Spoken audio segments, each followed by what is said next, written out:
All right, my first burning question to you is your name David or Jack? Doctor, actually. My name's David. Okay. Everyone calls me Dr. David. There's a funny story behind the Jack, actually, if you want. I don't know. I would love to hear it because like I see your Instagram said, Jack, my name is Jack. And then when we were at Texas Roadhouse, you said Jack. And I've always known you as Dr. David. And like Zach refers to you as David. And I'm like, does he have two names? Like, what is happening? Yeah, I love the confusion. That's actually kind of the goal, honestly. It's just I think it's really funny and names tie everything to everyone, and I don't know, it's silly. But yeah, growing up, I got Dr. David from like school. We had like a long-term sub, and she would write our names on the board if we were bad, and then her name was like on the top with his like Mrs. whatever it was. And then I started changing. I would just like go up to the board when she wasn't looking and change mine to doctor. So it's like, oh, you're like kind of above Mrs. You're like a doctor now. Like you got the doctorate. And then somehow that transferred to the skate park I grew up growing at in Fond du Lac, Wisconsin. 'Cause everyone there just had nicknames for whatever reason. Like literally everyone that went to the skate park had a nickname. That went over from Ripon, where I'm from, over to Fond du Lac, and then it just stuck forever. Um, and then Jack came from Lake Owen, which I don't know, you've probably heard of Lake Owen. It's like small Woodward in Wisconsin. Eric Elstrand videos. Yes. Yep, exactly. When I was a camper there, Mike Hinkins and Grant C were like the counselors, visiting pro teachers or whatever. Mike argued with Grant for like 2 years that my name was Jack. And Grant would just be like, no, his name is fucking David. Like, stop. Like, don't just stop it. But yeah, it was like 2 years of that. And then I don't know, I just always liked the name. That So is I hilarious. started using it as, yeah, just like it was always my joke name when I would go get fast food or like somewhere where they take your name. I'd be like, oh, my name's Jack. So I just thought it was silly. And then it just kind of became a thing. And then also, since I changed it on Facebook, or not Facebook, also Facebook and Instagram, like my name is Jack on there. Everyone in the like car world, because I like kind of got into cars a little bit after BMX, they think that my name is Jack, like actually. So they'll introduce me to other people as Jack. So in like BMX world, I'm Dr. David, and then car world, I'm Jack, and then it's just like creating this weird like I don't know double persona thing. That is hilarious. I'm so glad I asked about this because honestly, like I was thinking about it previously that like, with the trike stuff you're getting into and trying to really push that, I was like, having this persona that is just like naturally who you are already is kind of a leg up in itself. So it's perfect. Oh yeah. That is so good. Oh my gosh. Okay. Well, now I know. I put you in my phone as David Doctor. And that's so funny. So we got to ride like a couple weeks ago at this point and saw your three-wheeler stuff firsthand. And I kind of just wanted to like also get, because I know we talked a little bit about it when we were there, but I want to hear like how that even started to get where it is now. It just kind of works. It's like weird because everyone thinks, oh, three-wheeler, that's dangerous. You're gonna get hurt. It's super hard to ride, which is true. But the more you do it, the more it's like BMX. You're starting. It's weird. It feels awkward. You can't bunny hop. You can't 180. But it's like it honestly feels like I'm starting BMX over again with just something new because it's just something like I don't know. It just feels so different compared to a bike. There's all these different like um with the three like the different. It's like a whole different platform where it's like I don't know. It's a lot to think about because there's so many different positions and like tilts and I don't know. But with that, it's just opening up a new world like of me learning all the new tricks. Like yesterday, I almost learned half cabs. I was What? like fucking like stoked. Like not hot, but like just a pivot, like yank and go on from one wheel to the other wheel, and it was like this weird, just Oh, stuff I never thought would work. you know what? Now that you mention that, that makes perfect sense where you turn and you end up on one wheel and pivot around. Yeah, and you kind of have to yank it, and it's all weird, but it almost works, kind of. I'm like, I don't know. It's something that I'm like probably gonna figure out in the next, few weeks. But I'm just like, it literally feels like learning BMX all over again. And what's kind of cool about it is that you're, from what I can see, on like the forefront of learning this stuff. There might be a couple other people doing it, but like it's not like BMX where even if you started 20 years ago, there's already this much history. No. You're kind of like figuring out what's even possible. Absolutely. That's what's really fun for me is because I mean, there's a few people that have brought like through not even a 70, just like other three wheelers because there's all different sizes and stuff. The bigger ones and whatever. They're trying to do like tricks and stunts on them or like bring them in. I've seen like maybe 2 videos of people in skate parks total. Mm-hmm. So there is no one else doing this at all. People on pit bikes will, but it's like it's a different game, you know. It's like Yeah. people have been doing the crazy stuff on pit bikes and dirt bikes forever. Three wheelers for sure like have a history, but I don't think there's a skate park history with three wheels at all. Like, and if there is, there's nothing documented about it. Damn. That has to be so cool because you are literally like the guy figuring it all out for yourself. Yeah, it's really fun, but at the same time, it's kind of like I mean, it's 100% all for me because there's no one else to even share it with. Like Mm-hmm. people see it and be like, "Oh, it's really cool. It's weird," but like understanding like what I'm actually putting into it is like all in my head, and no one else really can even like. You can kind of try and watch, but it's like unless you're doing it, it's the same as BMX. If you don't ride BMX, you don't really get the BMX. Right. So it's like I don't know. It's like fun, and then it's like it's weird, give and take kind of thing. Have you always had one or what? No, I got one probably 4 years ago. Okay. That's like pretty new thing. I was like never into motorized things at all growing up, like no dirt bikes. I had like a go-kart a little like when I was super young, Mm-hmm. but other than that, there was no motorized thing history at all. Same here for sure. And No. so you just like ride it for all those years and then randomly somehow just filmed something and figured out, oh hey, this can go viral on the internet? Kind of I mean that's pretty close to how it went. I started with Z50s, which are like the other dude in the video, August, he was riding it's a two-wheel mini bike. It's basically Honda's two-wheel version of it. It's like if you were to switch the through, it's like the kid's dirt bike versus the kid's three-wheeler. Yeah. I started with one of those just because he's into motorized stuff and dirt bikes and all that, and I would just kind of rip his once in a while, and then I got one to just mess around with, you know, like something to ride to the corner store. And then I saw three wheelers, and I was like, damn, that's like even cuter than the mini bike. It's like a trike. I don't know. I thought it was just adorable. So I found one on Marketplace. I bought it, and I was like, oh, kind of like this is sick. I can do wheelies on it and junk. So I'd like bring it to ditches and just kind of ride it around. It was just like fun to cruise around on. It's like I don't know, just even in the backyard, you just like climb over stuff because you just sit and chill and you just ride real slow and bump over things.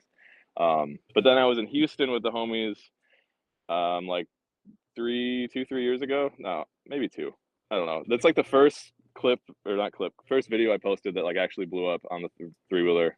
It was where we went to it's a Houston skate park. It's like an older one. It's all the ramps are metal. Mm. It has I forgot the name of it, but it's like kind of a known skate park, definitely for skaters. Because after I posted that, I got a lot of like feedback from just people being like, "Yo, this is that park." Um, so the park was wet when we got there, so none of us could really ride it because it's a metal park. It's slippery as hell. I happened to have the three wheeler with me, so I just kind of was ripping it around, and they had like a perfect little, mini ramp with a spine. And I was like, I wonder if I could like get over that on this. So I was just kind of like fucking around, going back and forth, and I kind of like, what would be a sprocket bash on a bike, like sprocket over, and it worked. And I was like, what the hell? Like, I wasn't even filming anything, but Bailey was just kind of like, yeah, let's just film some clips on this. It'll be silly. And then he kept like kind of coming up with other stuff to try, and he's been really helpful, honestly, because he just comes up with like he'll like see something and be like, "That's like it works on a BMX. How could that work on a three wheeler?" He'll like come up with weird lines and stuff for me, and then a lot of times they end up working. But yeah, he was just like kind of filming. I was just kind of fucking around, and then I posted the video. I put it to like some old like '80s dance music because I'm just a fan of that. I think it's sick, and it kind Uh, of fits with the era of the three wheeler as well. And that video got I think it's at like 9.5 million views. it's like Jeez. it's like insane. So after that, I was just like, damn, this like people like this, I guess. I don't know. And it was like really fun the whole time. Like, I don't know. It was just a really good time hanging out with the homies. It's like same as going to the skate park when you're a kid, like just fucking around.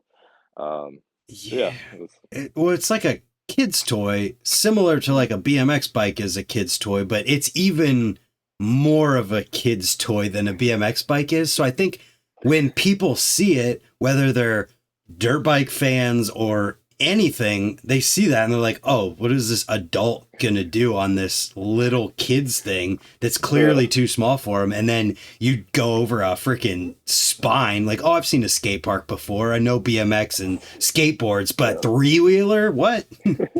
exactly. That's Yeah. so sick. I mean, it's so cool too, just going back to like the the concept of being like the innovator for it, even though like that's not necessarily what you set out to do. It's just kind of the situation that's there.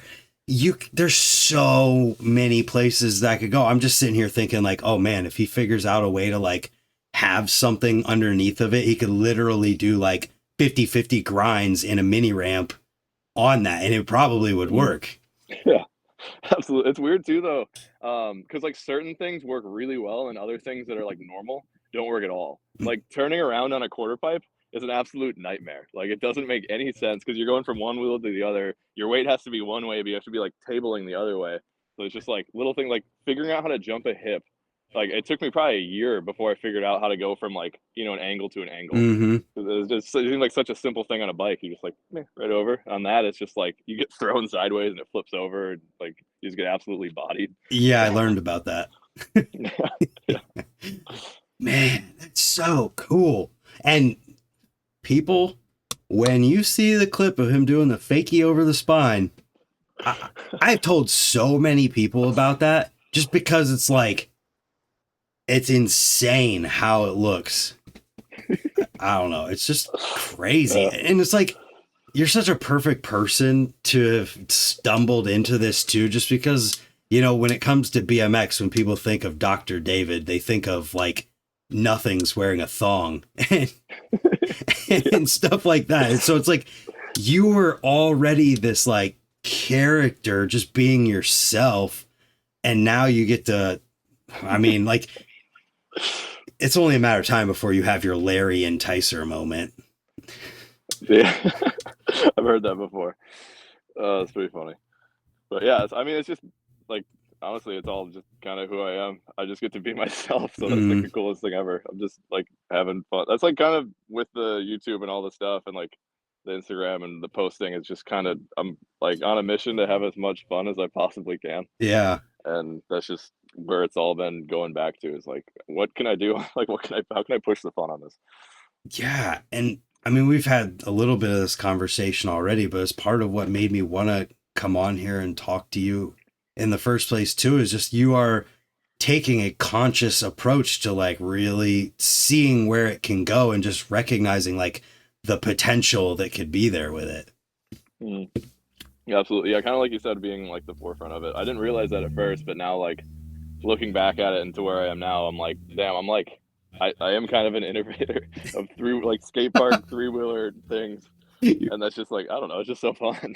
It's so wild to think about because I mean, the opportunities that could come with that are seriously endless, where people end up tuning in because they just want to see like, what's the next crazy thing that Dr. Jack David is going to come up with. Absolutely. And like, I definitely get that in the comments. People are just like, damn, he's doing like, he's at it again. Like, I don't know, just kind of waiting to see what is possible. It's crazy too, because it's like the three wheeler I have it's the last one. It's like the last year of the three wheeler, 85. This thing is 40 years old. It's like existed for 40 years. And I mean, no one's done this with it. It's just like, it's been possible for this long, but it just like hasn't happened. So crazy. But it when you think about it, it does take like a perfect scenario of a person and a situation for it to even be possible, because how are you going to get into these indoor skate parks if you're just some random dude who's like, hey, can I come in and ride my three-wheeler? Absolutely. Yeah. It's like opening up such a weird, because there's like every time I post one of the videos at the skate park, there's a bunch of comments of people who are like absolute rippers on pit bikes, just like, dude, when can I get in a skate park with this? Like what, like, and then pit bikes kind of have this like stigma on them where like, if you're at a skate park and you see someone on like a motorized thing, for the most part, everyone's just kind of like, oh, like get that out of here. We don't like that. And same with like Surons and stuff. They're just like, that's not a bike. That's not a skateboard. That's not skates. Like kind of like, yeah, maybe don't do that here. It's like look down upon. Yeah. But then for some reason, the three wheeler, it's like so cute and weird. I feel like everyone's just like, maybe we can do a little bit of this. Like, let's see what this does. It's like, it's a silly and funny. So everyone's just like, at skate parks, I've never had a single person be like annoyed or bummed with like towards me. I've never gotten any negative feedback at all. It's always just been everyone's hyped. I'm like towing skaters into banks. Like people want to do, I don't know, it's like doing collabs and stuff like in the skate park. They're just like, how can we ride with, like, how can we get involved with this? Yeah, that's the kind of stuff to make sure to film too. Like you doing some crazy thing, and then the next clip is you hauling a skateboard to do some gnarly gap. Dude, absolutely. That's so sick. I mean, if you think about like what happened with like the Axel Hodges and Monster stuff with pit bikes, I don't see any reason why stuff like that, if the right dominoes fell, couldn't happen. And I mean, even just from my perspective, like you said, people kind of get weird about like motorized things at skate parks. I've definitely felt that, but it was more from a side of like, oh God, the cops are going to be here any second because of this. I'm freaked out. But thinking about it, I was like, yeah, I mean, why should anybody care if they're not hurting anything? And I remember a time where one of my buddies who got into stunt riding, like on crotch rockets, he brought it to the skate park and he was like doing wheelies around the park. And then he did one up and over the pyramid, and it was super cool. And I never would have thought like, oh, he could probably push that even further. Yeah. It's just like, yeah, no one's doing that. Oh my gosh. You need to make your way to Pastrana Land. It's like definitely on my mind. I've been talking to people about it, trying to make that happen. Yo. I would love to. I'm going to send Nate Wessel a clip from your video, or send him your video and say, get this guy in. Yeah. Sign me up. I'll get in the pit bike races, dude. And I've done a few different pit bike races too, and I don't do bad. But what you got to know is that when you show up there, you better be ready for your backflip. You know what I'm saying? I know. I mean, if I'm there, it's probably, I feel like I'd be forced to. Well, that's kind of the way it seemed like anytime you see something there is like, oh, bring something to the Pastrana Land, they have to flip it. Yeah. Damn it. I mean, yeah, that's probably where it's going to go. Just wait until you're ready, you know? Yeah. Or, you know what? Never mind, because go for it. I said this in the last podcast I recorded, but I saw something the other day that was so profound that I was like, you know what? That is true. In that being ready isn't like something, or isn't like a feeling or a state of being or anything like that. Being ready is a decision. No. It's just a send. Yeah, so you just have to decide that you're ready and then do it.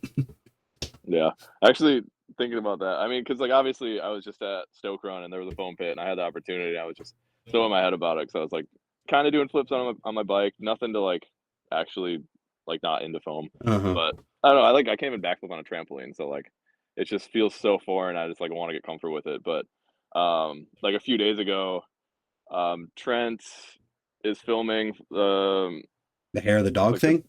The premiere is, I think, this Saturday.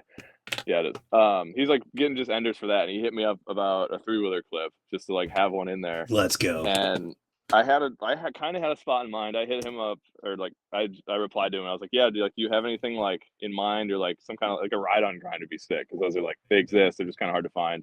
And he sent me one that I was already thinking about like prior to that. I was like talking to Bailey about like going out there and trying to figure out how to do it. And I was like, damn it, so like I have to do this now. So we went out there. I had to like weld up a special grind plate to make it work. It's like a big square rail, and the bottom I threw is like curved for like round rails. So if you like hit it on a square, it just like sends you over. But I welded on this like shitty little grind plate.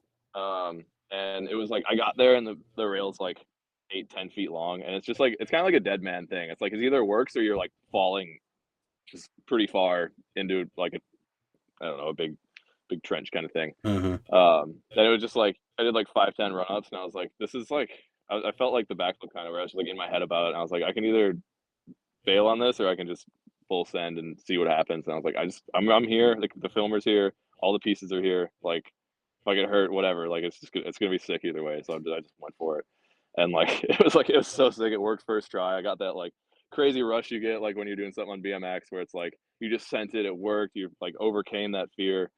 And it was like, it was crazy because I haven't like had that feeling in a while. And it was, because it was like, yeah, it was just like the dead man thing where it's like either works or not. So it just felt really cool to overcome that. That is so awesome. And that's going to be in the video that's premiering literally this Saturday. Yeah. Wow. Man, so I mean, I guess I'm obligated to post this tomorrow now so that people, if they're in the Austin area, can hear like, first of all, Hair of the Dog Trent Lutsky video with all these Austin people and a couple BSD people too, and he's an awesome filmer. We all know it. He does good work. So if it's possible and you're anywhere near Austin, is it Austin where this all's going down, right? Yeah, because there's the Darty Jam this week on Sunday. Right, I was going to say Um, that next. So, I mean, you could probably give a better description of Darty than I can because you're there. oh yeah, we've been building for like 3 4 weeks. Bailey's been doing a ton of work. I've just been kind of helping, doing some painting and stuff. Hmm. But yeah, it's just this gigantic ditch on the outskirts of Austin, and every year Brett's been putting on a jam. It's been getting bigger and bigger, and this year is, I mean, it's the biggest it's been. He built so many sick obstacles. There's dirt jumps. There's massive rails. There's like a huge roller coaster in the center of it. You've probably seen clips of it Yes. if you follow any of the Sunday dudes and like anyone involved. It's gonna be mad. Every year it's bigger and bigger. There's like the entire ditch, which is massive. Like I said, it'll be lined with people all the way around, and it's just prizes, good times, so much fun. And it's like out in the middle of nowhere. It's like in the city more or less, but it's like surrounded by woods. It's like literally a mile walk to get to it. Oh, okay. So it's just it existing there is crazy because you just like walk through the woods like down this trail, and then you're like, oh, this is a giant ditch with like all these crazy signs and ramps, and everything's painted all cool. It's just, yeah, it's an awesome jam. So there's the premiere Saturday, then the jam Sunday. Is that Mhm. like just like a drainage ditch or something? Yeah. So it could all just get washed away at some point. So all the ramps from last year did get washed away, Oh, no. which is crazy because there was like massive ramps there. Like there's a ledge that was probably like 50 feet long that went down the entire bank, Uh, and it's just like if you look back in the woods, you can see where it got washed to. It's like just oh, damn really that bad. There's sucks. it's kind of cool though because you just get a clean slate every year. Yeah. It's like Swamp Fest, but instead of burning it, nature takes it. Yeah, absolutely. I've seen that roller coaster setup and it looks terrifying. It's actually not bad. Like I mean, obviously, like hopping into it, you're like, oh, this is huge and terrifying, and I don't want to mess up. But once you're in it, you're just like, all right, I'm in it. I'm going down this. Like you're locked. It's pretty big. Yeah, it is. It's pretty big. I'm excited to see all the videos from this weekend and also see this gnarly three-wheeler send that you did for it. Oh yeah, me too. It's gonna be really cool. There's so like even at my house right now, there's like 4 more people staying on our couch, and like it's just packed. That's just so much fun thing about having a place where people can stay and events going on. I love that. Mm. Yeah, I'm bummed that you guys ended up all getting hurt, so you couldn't end up staying. And Yeah, Bailey's like just now finally starting to feel better. He's like riding again. So it's like sucks. the way it goes. Yeah, it's part of the game, right? Absolutely. I haven't had a chance to watch your part one video from it yet, but I saw the little trailer thing you posted, and that was awesome in itself. So I'm excited to see that. Are you pumped about like how it turned out?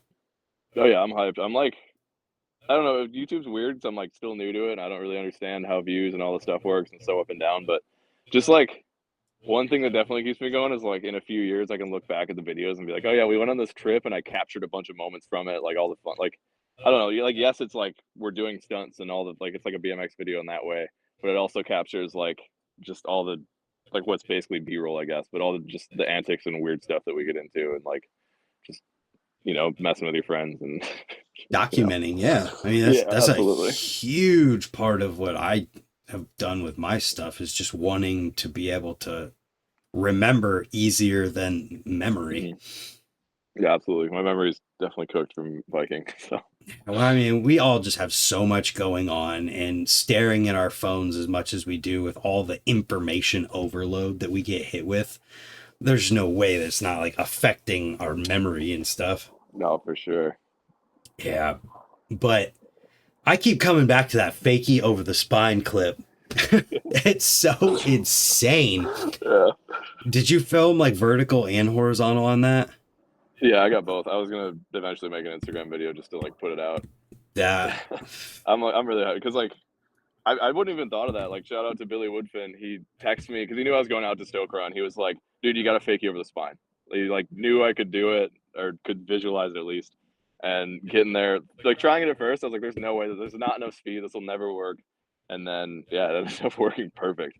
So I'm like, I'm really hyped about that. The way it just like all the pieces of it came together so perfect in the clips too. Like, I'm Oh, hyped. oh, it's so like we had a moment with it when we were eating after riding that day where it's just like this looks fake. It literally the beginning of it where you're going backwards looks like a video that's put in reverse, and then because you pull start it afterwards, it just breaks that illusion of it even being possible to be faked. Yeah. AI three wheeling. Yeah, right. Yeah, I just saw this is a totally off topic conversation, but I just saw Tate posted something asking about like that topic of like, do you think people are going to stop caring about people like doing stuff with how easy it is to fake things? I did a terrible job paraphrasing, but I just responded to it like, I don't know if I have too much faith in humanity, but I feel like how easy it is to make fake things is eventually going to lead to people appreciating real stuff even more. Yeah, that could be true. I mean, there's like that one Nitro Circus clip that went viral where he like does the flip and throws the bike and then catches the other bike in the air. Yeah. Where it's like it like launches out of nowhere, and like the number of people, definitely like older people, that think that that's real. Like in the comments, even is just. I mean, I'm sure there's people trolling, but there's definitely people that think that's 100% real, and they're like accepting that as true, which Yeah. is insane. It's like the next evolution of how grandparents would just click on and fall for every single little thing. Even my parents were that way. But then as time's gone on, it's like, oh no, pretty much everything is fake. And so now it's probably going to get there with like videos and pictures and things too, where even older people realize that a lot of stuff is fake. I don't know. I just have a hunch that it's going to lead to like an appreciation, and it's probably going to weed out like the people who kind of suck at stuff.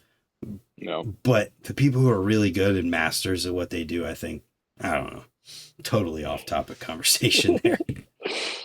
No, that's fair though, because it's like there's definitely some of the three wheeler clips because it's like it already looks like it shouldn't be in a skate park. It looks so absurd. There's definitely clips like the spot, or yeah, like the fake over the spine, where I could see people being like, "Yo, this is AI," and just like move on right away. yeah, that's so funny.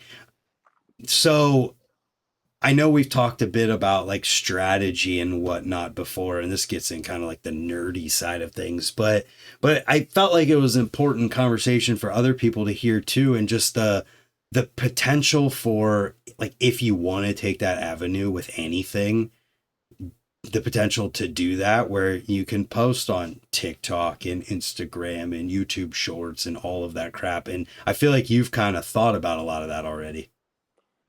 Yeah, it's been interesting. Because I mean, obviously, I've been on Instagram forever. That was like my spot to just post myself.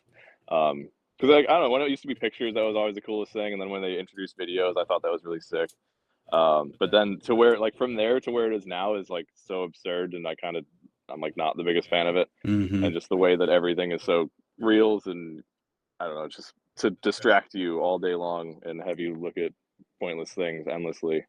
That's kind of how all social media has become, and I don't really know where I'm going with this, but it's one of those things that though you're like anybody who posts on the internet for like trying to make things happen in life, it's like unless you're a mega narcissistic person, it's hard to do that and not reflect and be like, damn, I'm contributing to this doom scrolling internet like zombie culture that we have these days.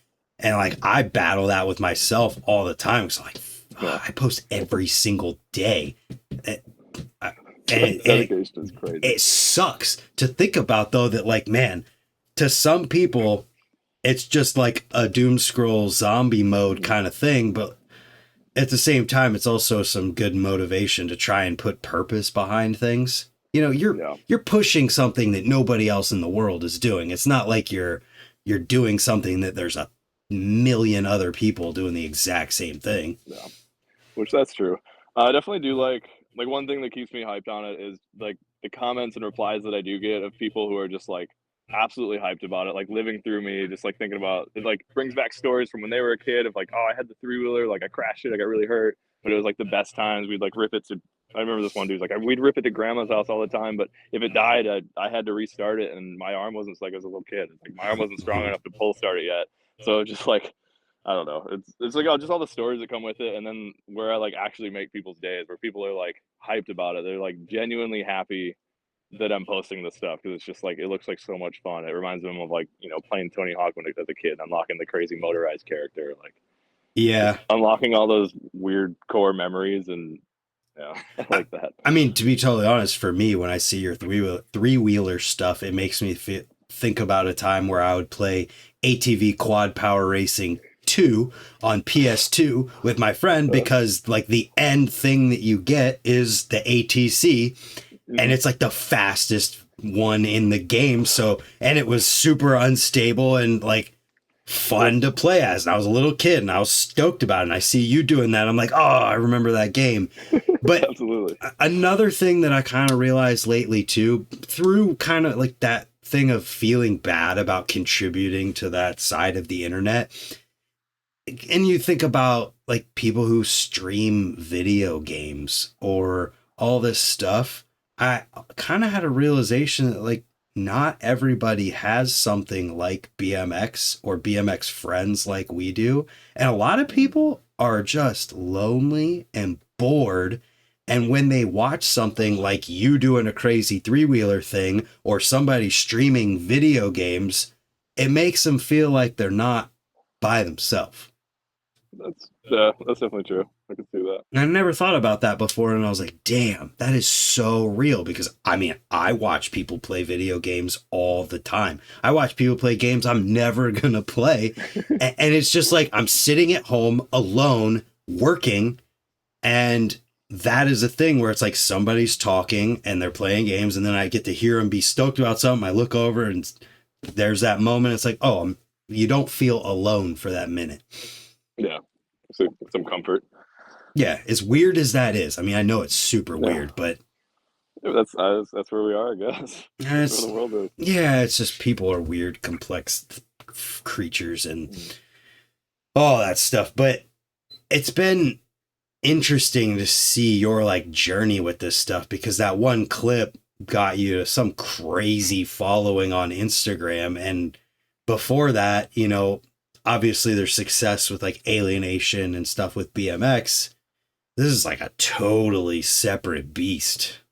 Yeah, absolutely. Yeah, I'm like learning about all the like behind the scenes stuff that comes, because like with BMX, there's no money in it. There's not like, unless if you're the top 5 people, you're not making a living off of it. You're not like, I don't know. There's not like that potential, unless if you're, the best. But with this, it's like I'm not the best at, like, I don't know. I mean, I don't know where I stand, but it's like I'm not doing like crazies. I'm not absolutely sending myself. I'm just like having fun with my friends, and it has this like potential to get monetized, to get like to get income, to get to a level where I could like fund more things with doing this. So I'm like, yeah, definitely dipping my toes in that and trying to learn how I could just continue having fun with my friends for as long as possible. That's the whole thing. Money sustains passion. And Yeah.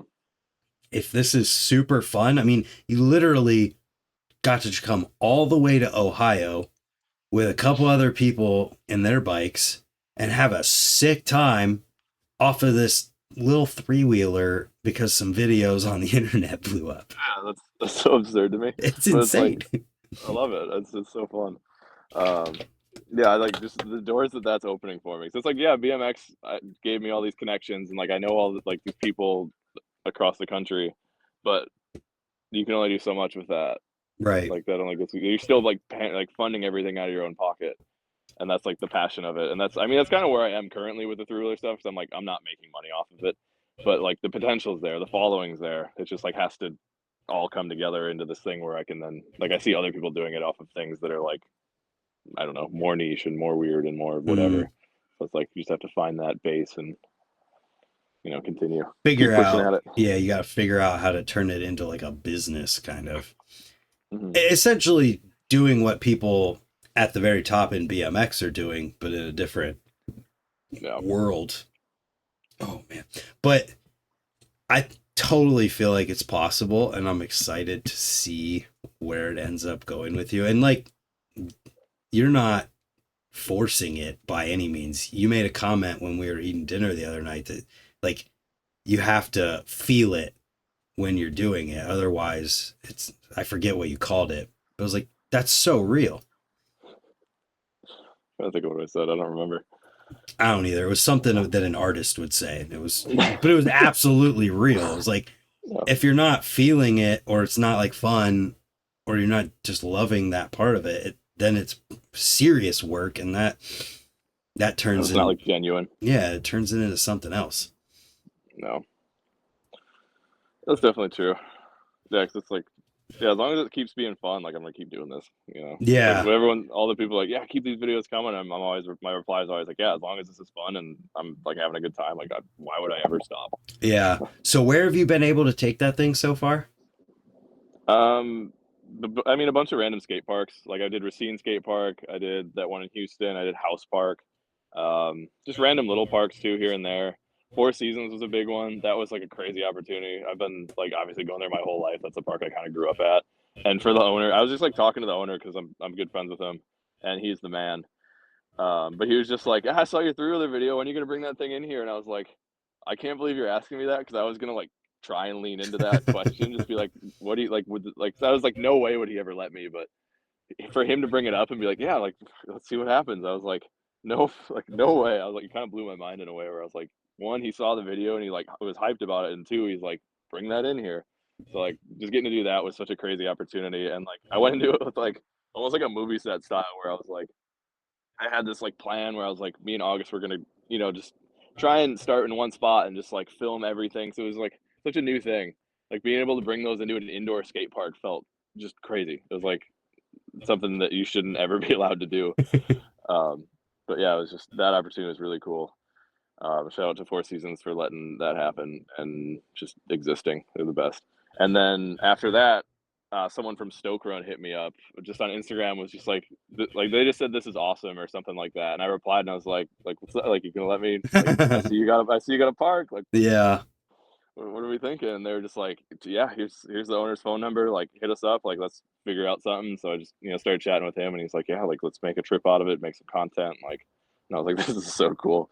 Because then I like turned it into more where it's like it was just gonna be like bring the three-wheeler, film some clips. So I was like, well, what if I bring all of my friends that do other moto things, and then also my BMX friends? And I turned it into like this like big 5-6 person thing where we're all just filming and making cool videos, hanging out. So it was like sick. I got to just incorporate like like I got in the door there, and then I was like, oh, let me bring this crew of people too. That's So just like the just sickest approach to any of it. I mean, that's literally how the like gaming thing blew up as big as it did for so many different people, is that they did the exact same thing. It was like, oh, they built a following because people watch video games, and then they moved into a house with some other friends who also do that, and then now they have this whole entire thing where they're making all this stuff for people to watch, and it just blows up because they're able to then leverage it towards like big corporation companies or whatever and make it into some crazy stuff. And like the fact that you're able to take that silly little kid's three-wheeler and then bring friends across the country, that's the best thing ever. absolutely, yeah, I'm loving it. I could It's not so fun. believe that you guys hit those jumps. Same. I was gonna ask you if you guys did, but I was like, there's no way. Those things are so haggard and those gaps are huge. Mm. No, I was honestly surprised. It was so fun too. Like the trails up top were almost like the perfect spot for like where it feels like that belongs more than anything. It's like just some nice blown out old trails. It looked, I mean, I once again didn't get to see the whole thing yet, but from the clips that were in there of the jumps, it Mm. looked so awesome. Yeah. Yeah, it just doesn't feel. It feels like a video game, honestly. It's just so silly. Well, I mean, it kind of is. No, more or less. Yeah. Just bigger consequences if you fall. Yeah, but you just try not to. I don't know. Right. I've been pretty. Actually, no, I broke a rib. I haven't like BMX. I haven't really broke any bones. I broke my skull once, but that was it. That was But it. Okay. I don't know. But like, yeah, through I think I broke a toe. I broke doing the kink rail at Four Seasons. I broke a rib because I like flipped and then caught the handlebar to the chest. Oh. Um, and like I was like, I couldn't tell at first, and then like a month later, I was talking to my friend who like he's like a doctor, and he was just like if you breathe, does it still feel this way? And he's like kind of just ran through it, and he's like, yeah, you broke it, but there's nothing you do for it, and you just ignore it, and in a few months you probably feel fine. Yep. So I was like, cool, now I know. Yeah, rib injuries suck because there's just nothing to do for it. Mm-hmm. That was interesting, but yeah, they're definitely dangerous and will hurt you. But Yeah. So you posted the video of the motorized stuff from Stoke Run yesterday, and then you have another video from the BMX side of things. You have any more stuff lined up? we have just random little stuff around the house. I slapped pegs on the three wheeler the other day. Ooh. That was kind of fun. I haven't really done much with it yet, but I like had to drill out pegs, and it was a whole ordeal because they're hardened and my drill bit was cooked. But that we have the stuff at Darty coming up where I'm like, I did some things out there already. I'll probably do a few more. We built like an obstacle, like one of the things out there. It's like a ledge on the bank that's kind of fun. You can jump it or you can grind across it, drop in on it. So I messed around on that a little bit. There's a bunch of other stuff at Darty that I'll probably get some clips on and film some. But then I don't know. Aside from that, it's just kind of whatever we come up with each. It's like the sick part about living with my friends. I can just be like, I can come up with an idea and be like, hey, like let's go do this today. And then you do, and it's sick. Yep. There's probably some cool roller coaster potential with that thing. I was looking at the roller coaster grind there. It's definitely doable, but like the bottom, the impact, I'm just like, I don't have suspension. I don't have like a ramp. I'm just going like a big bank, absolutely cooking to flat, like Oh my dropping to that. Like, god. is this just gonna like break the forks off? Is it gonna throw me? Like, I don't know. We'll see. See how bold I'm feeling. Oh god. That's funny. Still super cool. I'm excited to see what peg stuff can be done. Oh yeah. Somebody in the comments somewhere or something, was it Sponge or somebody, thought that it would be possible to Abubaca that thing. Yeah. With the bricks. Like, and they said that, and I was like, oh, you know what? You're probably right. Yeah, I've done, I mean, not like crazy ones, but just on a quarter, like lock one in and then drop back in. That's so wild. Yeah, not too bad. The possibilities. I can't wait to see where it goes. I was thinking about if you like me and Bailey were talking about if you could like foof it the other day because like it'd be so weird. You'd have to like because you couldn't just like lift up one wheel and turn because it would like you'd have to lift the weight of the whole thing. But I wonder if you could pull one wheel back and then kind of twist and it would like drop at a weird angle. Huh.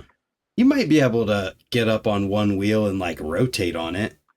I feel like you have to rotate on the wheel opposite of the one that you'd want to turn on so that the other one drops. Like you'd have to do it because you're not gonna be able to lift the thing up and like pivot that way. You'd have to like do it in a dropping motion. I don't know. It's like one of those things that it's probably like the hip where it's like it how you think it's gonna work isn't gonna work at all, and you're gonna have to just mess with it and get hurt a bunch, and then eventually it'll work. Yep. Well, that sounds like bikes, right? Yeah, absolutely, same thing. That's funny. I mean, speaking about bikes, we've talked for 45 minutes and haven't talked about bikes at all. We're pretty good at bikes too, man. A devil. Yeah, well, I mean, it's one of those things that, like, I feel like you're one of those people that just ride anything, anywhere kind of style. No. And it's, yeah, absolutely. And I'm not going to lie to you, the extent of my Dr. David knowledge is just that if you are at a jam and there's a guy in a man thong, that's who it is. This is true. Is that just like intentional, or are you just like stoked on dude thongs? Thongs are pretty tight. I don't know. When I went to Barcelona when I was like 18, Grant and Mike told me that people just wore those there, like to the beach and stuff. So I was like, oh, I'm gonna get one. This will be funny. And then I got one and I brought it there, and no one wore that at the beach. I was like, I don't, whatever, fuck you guys. I'm still gonna wear it.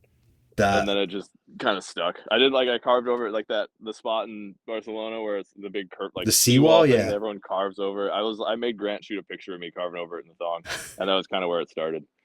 And then I don't know. I just like I thought it was funny, so I kept. It's like a European thing. I don't know. It's like I have only those as my swimsuit, and I'm just I don't know, I've always been comfortable in my body. I'm like a pretty body positive person. Yeah. Um, so I was like, why not? It's comfortable. It's entertaining, that's for Silly. sure. Absolutely. Entertaining. It's weird. People are like always kind of thrown off by it, but I'm like, why are you thrown off? Like, why does it matter? Like, what difference does it really make? It doesn't. Yeah. It doesn't at all. But it's like part of what makes you you, and also makes you a person that someone might want to like pay attention to and be a fan of. No. I mean, that's yeah. What happened at Baco is I met people through that. They're just like, oh, this fucking wild dude's riding around in a golf cart in a thong, spraying fire at people. Like, Yeah, that's what I remember. That was my yep. first experience seeing Dr. Jack David. Yeah, Baco was so fun. Oh man, that was I aside from Swamp Fest, I don't know that exactly what Baco was there at the end at Jellystone could be recreated. No, absolutely. That's like I was because Frymouth went to. Did he go or yeah? He went. He shot the picture of me doing the rocket air over the trails. That one of the that was like 4 or 5 years ago now. But yeah, he got to experience Swamp Fest, and he was like, "This is what we would have been if we had a venue that allowed us to do what we were trying to do." Yeah. He was like, he was like hyped because it's like I don't know. I feel like some people would probably think, "Oh, they're probably like bummed because they're like outdoing them or whatever, or like stepping up what Baco was." And Dave was just like, "No, this is awesome. Like this is what we wanted. Like this is like if we had full opportunity and free reign to just do whatever we wanted. Like this is so sick." Like he was hyped about it. He's like, "They did it. They made it happen. Like they made it possible. Just gave the full freedom to everyone who went there to do whatever they want. With, you know." Yeah, I mean, Baco was like a condensed version of Swamp Fest without the normal people there, where you just had no idea what was going to happen. With Baco though, like they never had permission. They never. It was never like allowed to do any of the stuff. It just like happened because they were just trying to get after it and being absolutely wild. Which that kind of made it its own thing. It's like kind of you have to be kind of sneaky and kind of like trying. But by the last day, everyone's just like, "We're already kicked out. We don't care. Like do whatever you want. It doesn't matter." It's mind blowing that it even got to keep happening. Oh, like so what I heard with that, with Jellystone at least, is so they got banned for like 5 years or something, and then they switched owners, and the old owner never told the new owner about Baco. So they were like, "Oh, like a bunch of BMXers want to come and rent the cabin and ride the skate park. Like we're gonna have a bunch of people here. Hell yeah, like bring them in." And then they were like, "Oh, this is bad. Like get them out of here." And like they're like, "All right, you guys can't ever do this again." And then they go under and sell it, and then the next year, same thing. New owner, they're like, why wouldn't we want this like business? Heck yeah, and then repeat. That's like I is what I heard happen the last like few years with it. Is they kept like switching owners, and then the new owner just like, yeah, why not? That is crazy. That Yeah. makes perfect sense though, because that would have been the last two that I went to, Mhm. 2015 and 2016, and I mean it got rowdy. Yeah, dude. The fireworks, like just cabins getting destroyed, golf carts getting ruined, like everything's on fire. People peeing off roofs and fire. Yeah, Oh yeah, so fun. it was a great time. I remember it was so much Yeah, fun until it's like it's so sick being able to say like you experienced it. yeah, yeah. I definitely had a good time going there, and I mean I that was a little bit of like my I mean the mini ramp there and the vibes that were in that mini was a little bit of my inspiration for that Stoke Run jam that I did. I was like, I don't want the chaos part. I just want the people in the mini ramp being all Who stoked. doesn't? Why don't you want the chaos? That's the I fun. don't want to be responsible for that That's part, fair. you know? Like if it's That's fair. my jam, I don't want Yeah, people burning stuff down. that's fair. That's definitely yeah. You don't want to do that somewhere that you want to go back to. Right, exactly. But so you grew up in the Wisconsin area then? And Yeah, then that was my home. Four Seasons was the local indoor. Yeah, it was like an hour and a half from me, so every weekend I go up there. I mean, just being in the Midwest kind of explains why you're well rounded and whatnot. Yeah, absolutely. Yeah, I like started with BMX racing when I was like pretty young, and then wasn't very competitive and got out of that. And I was like, there was a BMX racetrack in Fond du Lac, and across the street was the skate park that bikes weren't allowed in. And I would always be like at the track and be like, well, my friends are over there, and that looks really fun. And there's no like mad dads or anyone like competing. They're just like hanging out and doing stunts. I was like, let's get me over there. Yeah.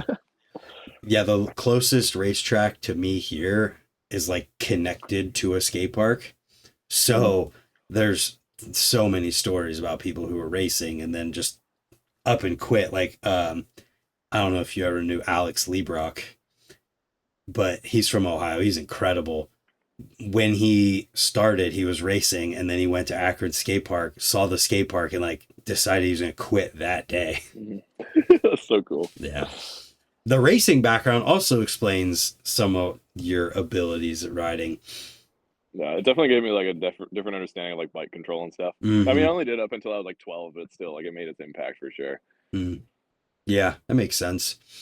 And so now you're riding in Texas, and we did a little bit of an interview talking about Alienation parts and stuff, but some of those promo videos that you guys have done has been so entertaining, and like, I don't know who better to test this stuff than you guys at this point. I mean, that's always been one of the things that I do biking is like my style is I like just kind of push stuff. I'll do things that just like don't make sense. Things that seem like, oh, like you're gonna get hurt if you try that, or you're gonna like break your bike if you try that. Like that was always my friends always joke like you should be testing forks and sprockets because I would just do like a massive gap to sprocket, like something that's just like you look at it and you're like, why would you even want to try that?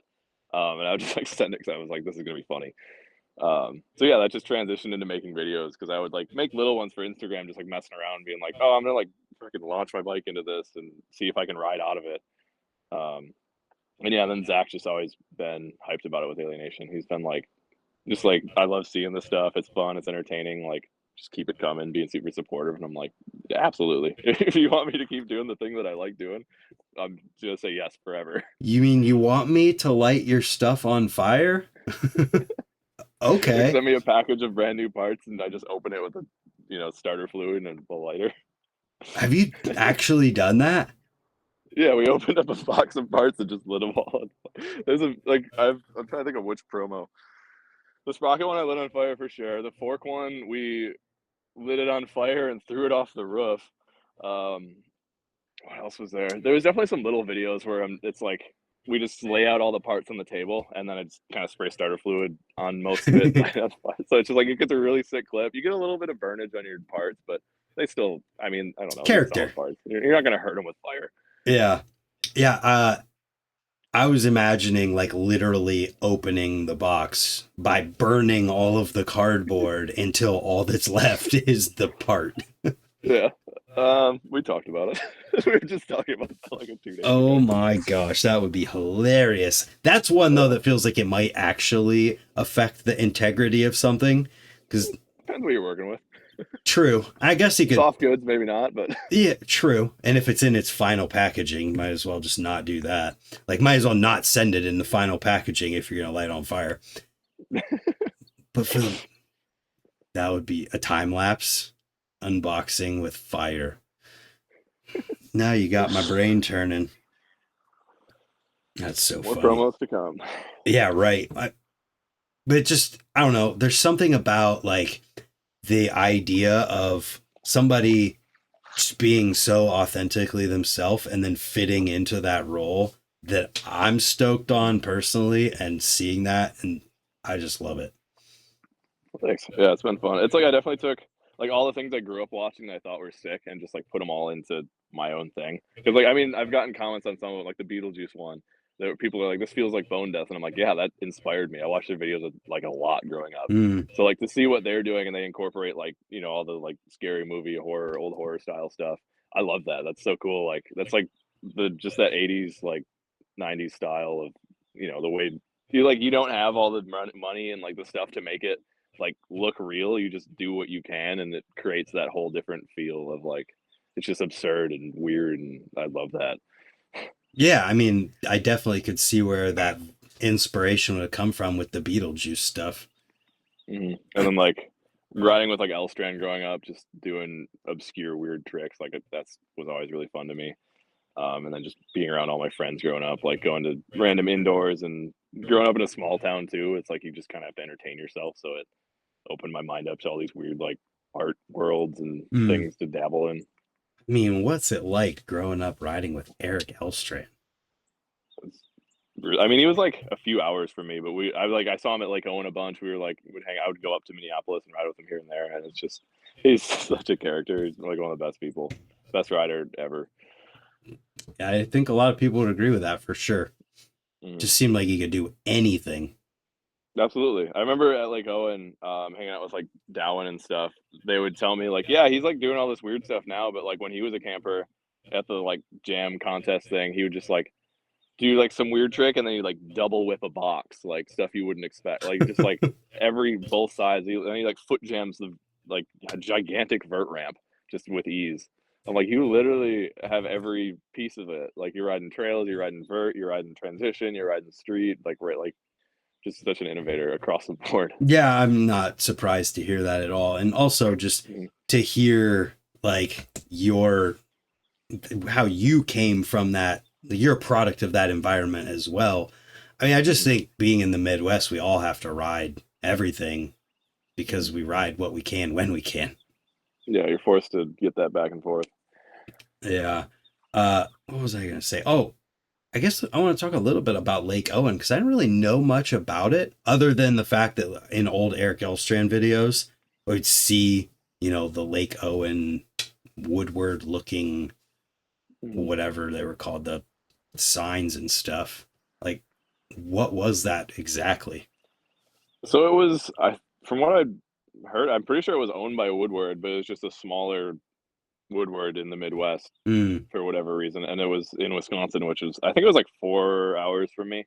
So once I like found out about it and was like heavy into BMX, I was like, my parents were like, yeah, well, like that'll be your summer vacation thing that you get to go on, like your like trip, and I would just go there for a week, and it was spectacular.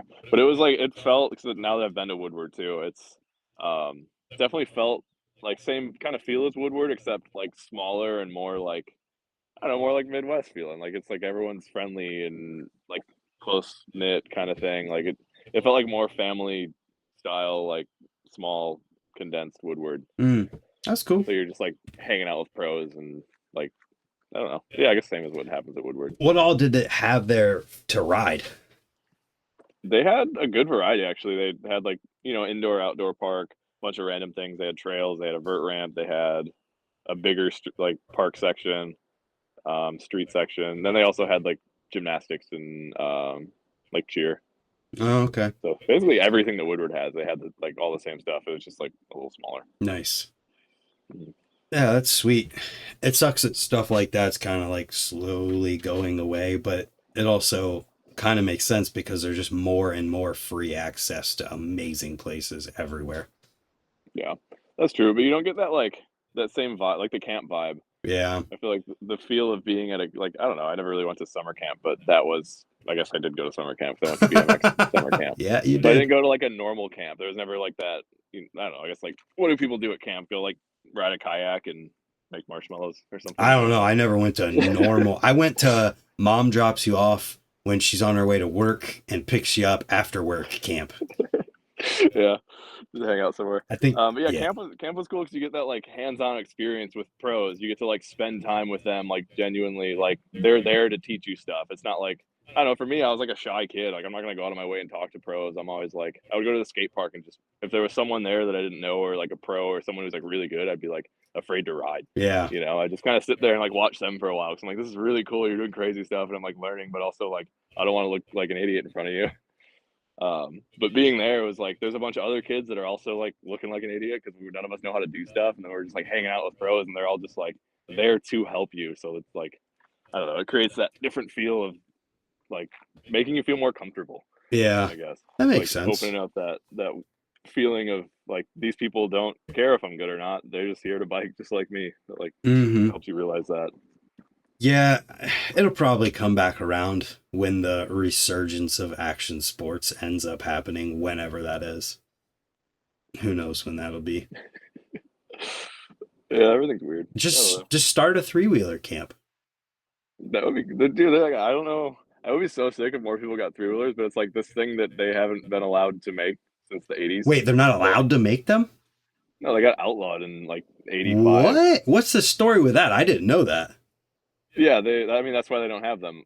There was like a cease and desist to Honda and all the other three wheeler manufacturers because so many people got hurt on them. They were like, no more. Oh, we can advertise beer and and cigarettes, but a couple people got hurt on three wheelers, so no more. It was a lot of people. They're actually like, I mean, not like the little ones obviously are a little like, well, I guess I don't know, there's stories of, I guess if you slap like a toddler on that thing, it is kind of, you think, wow, that's crazy. Why would you put a child? I think the weight limit on it is 160 pounds. Yeah, So like, I remember you looking at it. I think yeah, you said 150 when you were sitting it on might, it. yeah, I think it might be 150. I have to look at the sticker, but yeah, and like, I think it was 85 or 86. I'm a bit of a nerd with the three wheeler stuff because I think they're really cool and the history of them is interesting to me. Well, teach me. Yeah, but so the bigger ones, the like 250s, the like actual race, there was a huge like, you know how like quad racing and dirt bike racing is. There was three wheeler racing. That was a Whoa. huge thing all over the place. And there's people who would send stuff. They like, you know, there's all out races, people getting after it, like riding 252 strokes, like the one that I had at camp. That is an absolute death machine. It's so fast and tippy, but it's like also really fun at the same time. Um, but what was happening from like what I've read, a big part was like the dealerships that sell the three wheelers. They would like upsell bigger models to younger people and like just kind of do that to make more money, just continue. And like they were having, there's like news reports and stuff that you can watch that are pretty funny actually, because people will be like, yeah, like it's like the almost like the drunk driving thing where people tell a story about their friend or their child that like got killed on a three wheeler, like because they were riding one that was too big for them or whatever. What the And the hell? dealerships would like tell them, they'd be like, yeah, this is a good size for you. And they slap a kid on like a 200X, which is like a fast full size three wheeler. It's like putting a little, like, you know, an 8-year-old on a full size dirt bike. It's like they're going to get hurt. And they just kept doing that to the point where eventually the government was like, you guys stop doing this or we're not, you're going to have like, we're going to have lawsuits. We're going to like deal with this. And I think they gave them like a few years or something. And then the numbers just kept going up. Like nothing changed. They like sent, there's a video where they sent someone in, like a secret shopper kind of person, into like a few different dealerships, or maybe just one, I don't know. But the person literally like tried to upsell to the kid the bigger model, like exactly what they said not to do. So they were just like, yeah, all right, we're not doing this. So they literally sent like a cease and desist. So the main one I read about is Honda, where like that year they had to cut up every single frame they had that they hadn't sold. Like it was a big deal where they were like, no more. Like you guys are losing the money on this. Like we don't care. You're not doing it anymore. So they literally, anything that wasn't sold, they had to cut up. There was no exceptions, no giving away anything. Like anything in the factory had to be destroyed, and just like wiped, and there was no more. And that was the end of it. Dude, There's that's there's lawsuits and all this stuff. Like it blows my mind because when you think about it, it's like that what's the difference between that and putting a kid on too big of a dirt bike or a four-wheeler or anything that they shouldn't be or yeah, aren't big. I mean more or less, but the stability of it is like, I mean, if you've rode a three wheeler, you know how unstable they are if you don't know what you're like. There's that You're learning right. curve, and I think that learning curve makes it kind of like, oh, we probably shouldn't just sell this to anyone. Like, That's just so mind-blowing to hear about. And this happened, you said, in the 80s? yeah, which is like when all the crazy shit's fine. They're like, you can still smoke on airplanes, but no three wheelers. We're drawing the line here. I can only imagine like the expose on the news. Tonight, the epidemic facing the nation. Oh yeah, there's like real articles like that of like, you know, people talking about how like terrible they are and how bad. Like I don't know. It feels like it was pretty, the it's pretty silly. like it feels like the chosen thing of the time that just got decided was the enemy of the world. No, no. Wow. I had no idea. I knew because like Carl at Nowhere had talked about how valuable some of their parts can be and how he kind of bought and sold some of them. So I knew that there was some kind of desirability there, but I had no idea that they were just outlawed. Oh yeah, yeah. So all the ones I have are from the '80s. Like all the parts I have, everything is like I get them on Marketplace. I find deals, and I like I'm basically a mechanic for myself. I work on everything I have. So I buy ones that are broken and then fix them up, because if you buy like a built up nice one, it's like 2 to 3 grand Yeah, and it'll for only this go thing up. that, yeah, absolutely, because they're never gonna make them again. There's like, I mean, there's waves of it, kind of like everything, but I yeah, wonder I wonder if they can make like parts. I don't. I mean, some parts overlap between dirt bikes because some of the stuff was like four wheelers are kind of, they have like Uh-huh. overlap, but it's still old enough. It's still like 40 years old. Like they're like, how much of this do we really need to make? Yeah, I guess, and if it came down to it, you could like fab your own frame and Yeah, parts and whatnot.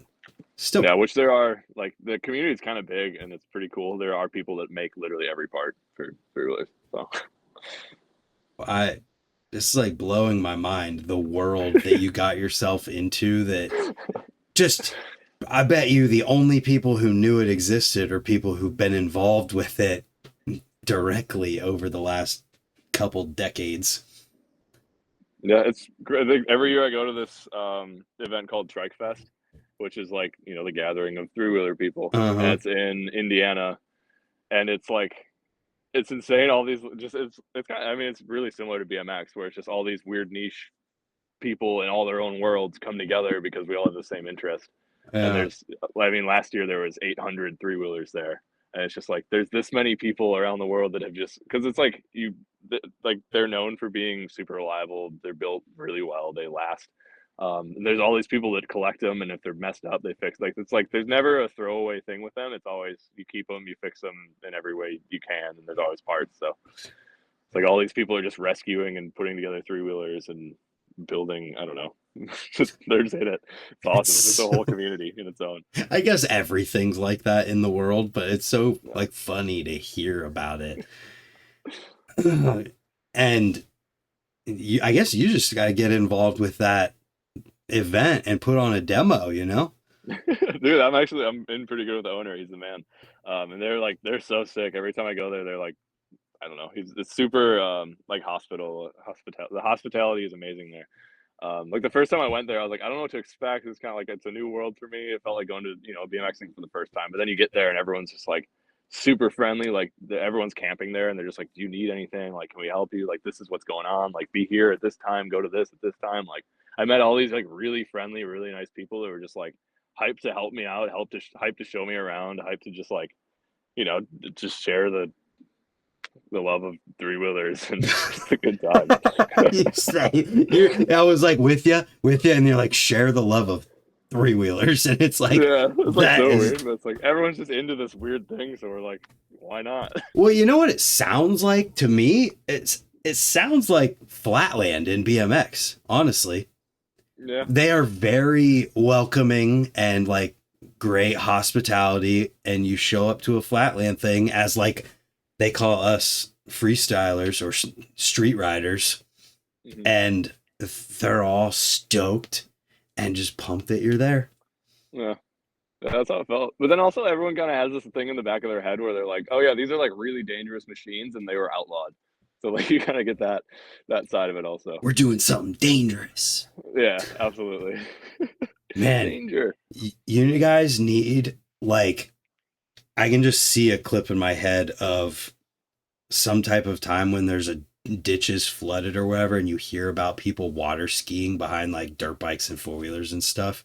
You need a clip wakeboarding or skiing behind a three wheeler. I think the other three wheeler guy might have done that. I don't remember.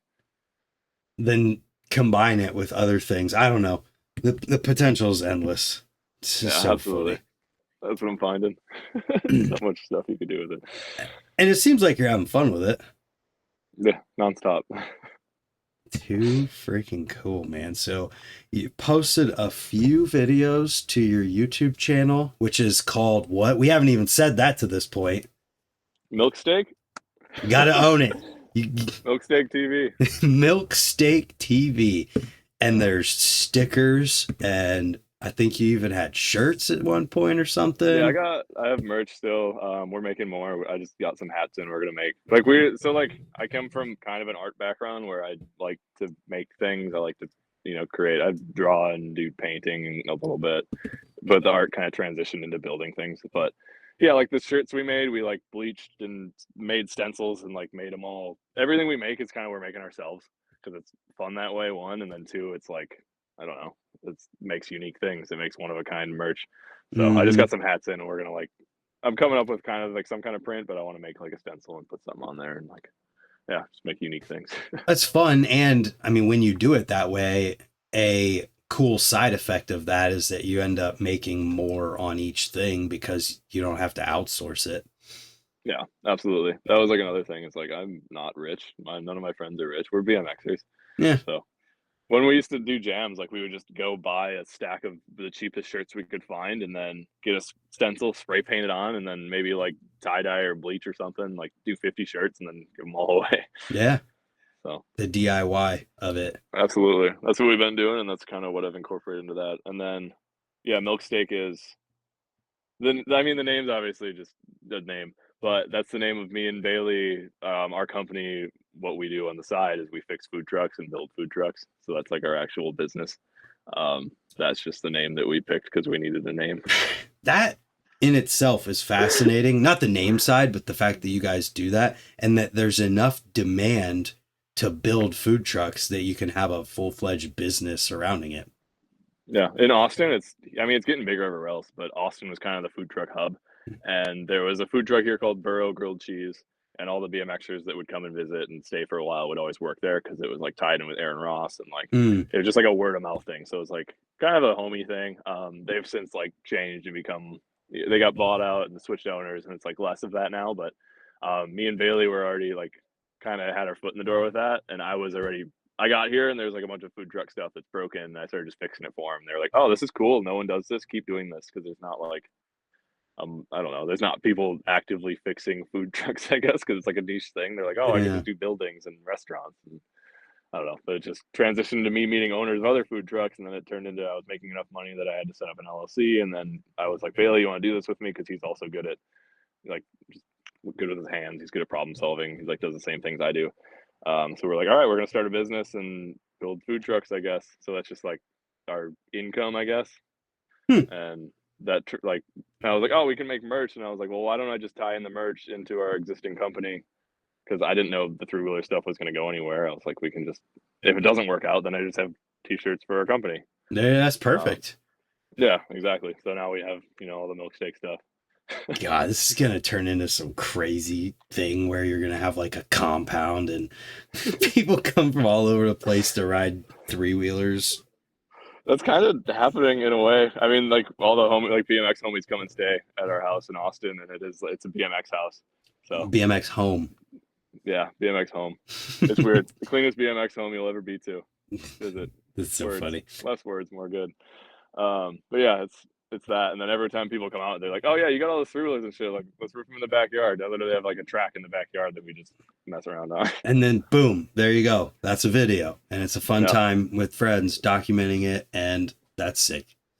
yeah, that was like a big thing. I'm like already doing all these things. It's just I just have to document it. I'm already living like the thing that people would want to capture. So it's just getting myself to film and document and capture and edit and put it all together and put it out there. It's like that's what I gotta do. It's a job, but we're living in a time where you can make that thing you're already doing as what you enjoy living and doing your job to where it can sustain you. And that is awesome.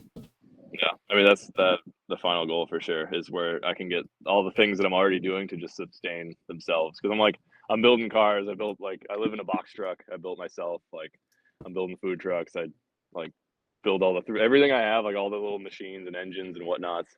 All of those things are things that I built myself. Like I don't have a mechanic friend or anyone doing it for me. I'm just learning as I go.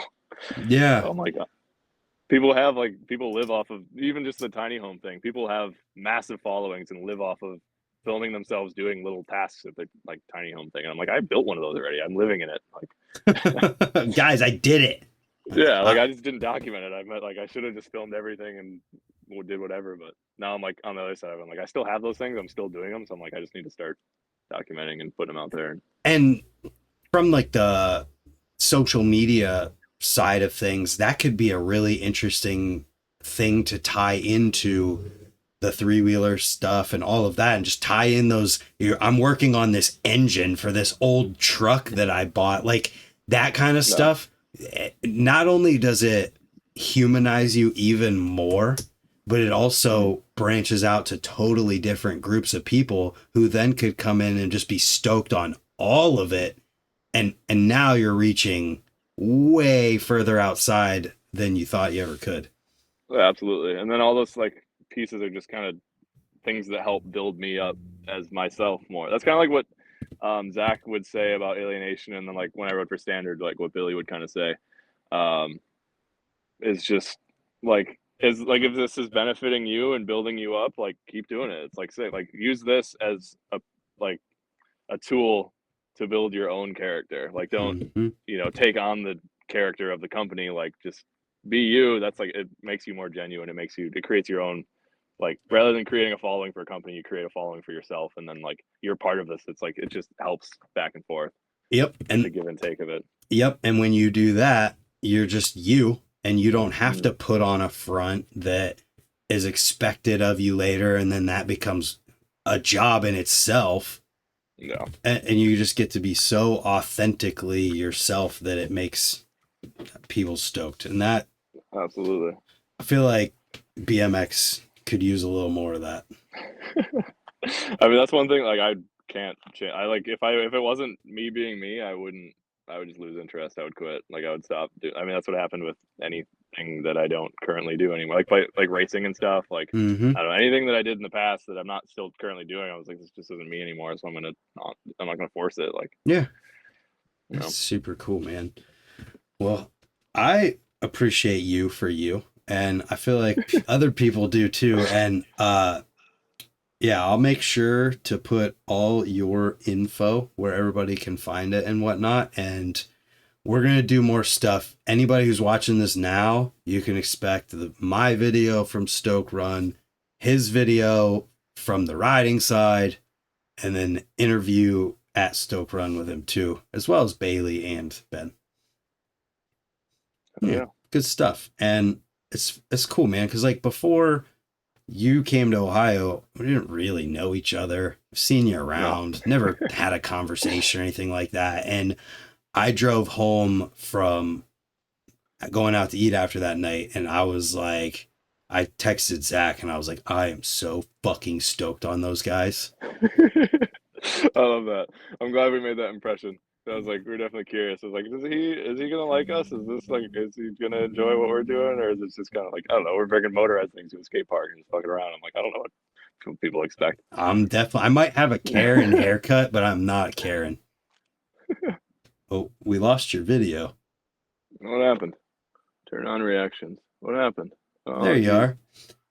Anyway, a notification. I don't know. Yeah, no, I'm not one of those. Like I said, I have a Karen haircut, but I'm not Karen. And I definitely saw a little bit of that negativity. Like somebody left a comment like, "Oh, great oil and gas in the foam pit" or something like that. And I love those comments. Like what?